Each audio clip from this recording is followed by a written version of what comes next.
अब हम लोग आगे बढ़ते हैं। कालीबंगा, देखो बाबू कालीबंगा किस नदी के किनारे है? तो ये है आपका राजस्थान में घग्गर यानी सरस्वती नदी के किनारे, घग्गर या सरस्वती नदी के किनारे।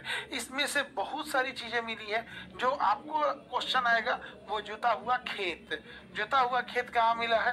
कालीबंगा में। हालांकि कालीबंगा का अर्थ होता है काली मिट्टी, कालीबंगा का ना काली चूड़ी या काली मिट्टी के बने हुए, यहाँ से जुता हुआ खेत मिला है। बाकी कोई चीज आपको याद रखने की जरूरत है वो नहीं, कोई जरूरत नहीं है, उतना भी बहुत बड़ा नहीं है यहाँ पर।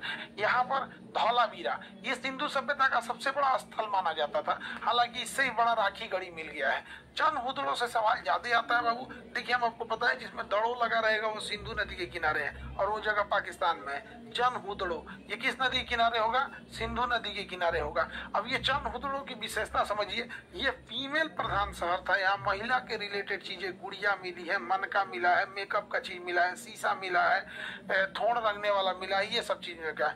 मनके से बने कान में लिपस्टिक के साथ साक्ष मिला है, मिट्टी के बैलगाड़ी। ये फीमेल से रिलेटेड जगह था चंद हुदड़ो।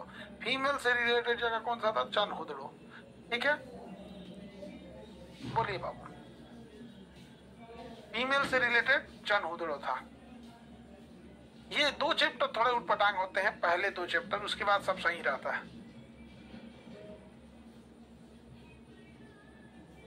लाइव में और कोई दिक्कत तो बोलते हैं, तुम लोग इतना कमेंट करोगे तो हम क्या करेंगे बाबू? कोई डाउट है तो पूछो तुम लोग।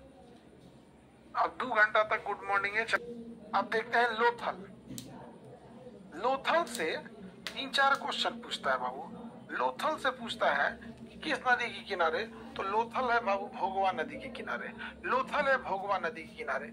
यह एकमात्र जगह था जो बंदरगाह था। गोदीवाड़ा, बंदरगाह क्या कहता है? गोदीवाड़ा था।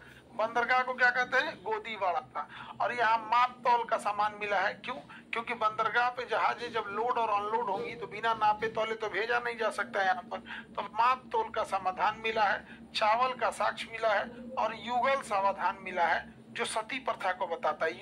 युगम समाधान का मतलब होता है 2-2 लोगों को एक साथ दफनाया गया है। 2-2 लोगों को एक साथ दफनाने का परंपरा है जो उस समय के सती प्रथा को दर्शाता है। तो ये लोथल हो गया। लोथल जो था, लोथल किस नदी के किनारे? भोगवा नदी के किनारे।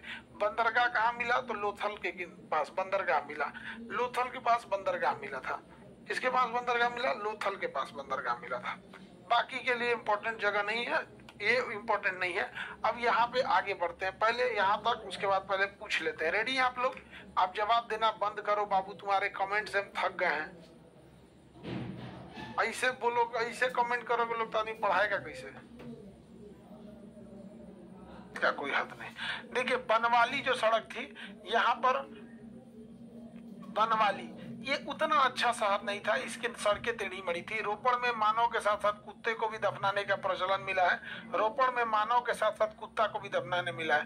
मानव मर जाता था तो कुत्ता रोने लगता था, इसलिए कुत्ता को कहा गया मानव के साथ जाओ। तो याद रखिएगा, रोपड़ से याद रखिएगा, रोने लगता था, कुत्ता रोता था तो मानव कहा कि चल तुमको भी ले चलते हैं, चल तुमको भी ले चलते हैं। तो मानव के साथ साथ कुत्ते को भी दफनाने का प्रचलन मिला है। रंगपुर की नदी याद रखने की जरूरत है। रंगपुर से धान की भूसी मिली है, यहाँ धान की भूसी मिली है। सुतका गेंडोर ये भी एक बंदरगाह था। सुतका गेंडोर भी एक क्या था? बंदरगाह था। तो यहाँ रोपड़ तक याद रखना होगा आप लोग को, रोपड़ तक। इससे पहले अब हम आपसे कुछ सवाल पूछते हैं, देखिए ध्यान से। कट करना।